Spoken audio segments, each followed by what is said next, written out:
12월 5일 본문은 사사기 18장 1절에서 20절입니다.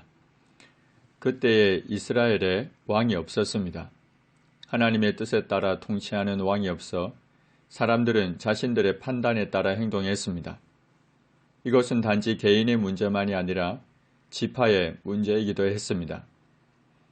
단 지파는 자신의 기업을 분배받았습니다. 그러나 아모리 족속에게 쫓겨나서 좁은 산지로 도망하는 신세가 되고 말았습니다. 이제 단 지파 사람들은 하나님께서 주신 기업을 포기하고 다른 곳을 구하기 시작합니다. 단 자손이 소라와 에스다올에서부터 그들의 가족 가운데 용맹스러운 5사람을 정탐꾼으로 보내면서 가서 땅을 살펴보라고 했습니다.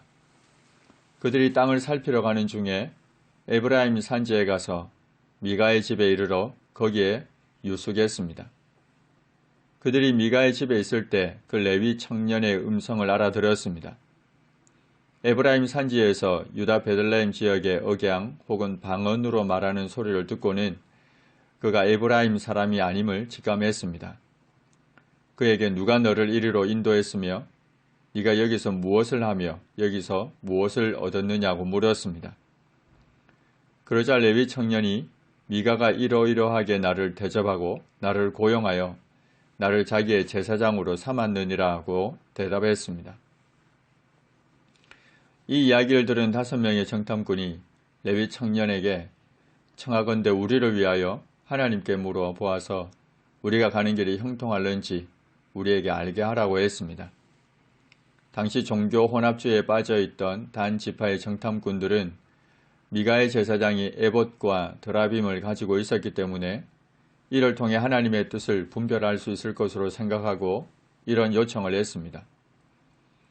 그러자 겉으로는 하나님의 이름을 부르지만 이방 신상을 섬기며 거짓 제사장직을 수행하고 있던 그 제사장은 그저 정탐꾼들에게 듣기에 좋은 말을 합니다. 평안히 가라. 너희가 가는 길은 여호와 앞에 있느니라. 이에 5사람이 떠나 라이스에 도착했습니다. 라이스는 단 지파가 거하던 곳으로부터 약 170km 이상 떨어진 헤르몬산 자락에 위치한 성읍입니다. 시돈의 관할하에 있었지만 시돈과는 거리가 멀고 외부의 접촉도 드문 지역으로 외부의 침략에 대한 두려움 없이 한가롭고 평화롭게 지내는 곳이었습니다.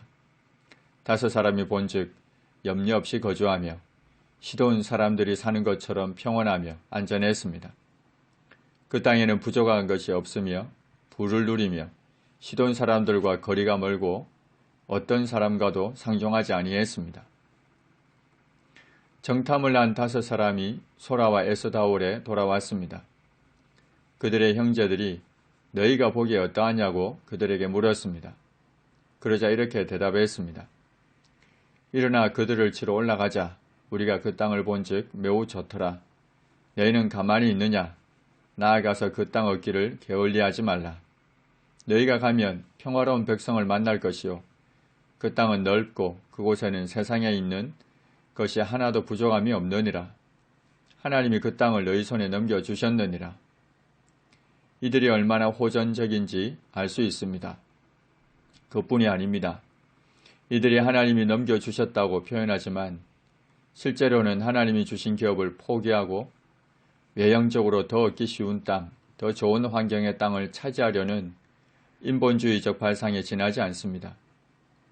정탐꾼의 말을 들은 단 지파는 그들의 가족 중에서 600명을 뽑아 무기를 지니고 소라와 에스다올에서 출발했습니다. 올라가는 길에 유다에 있는 기럇 여아림에 진을 쳤습니다.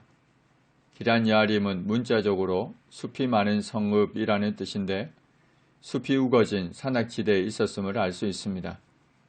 단 지파 사람 600명이 그곳에 진을 쳤기 때문에 단 지파의 진영이라는 뜻을 가진 마하네 단이라는 이름이 붙여졌습니다.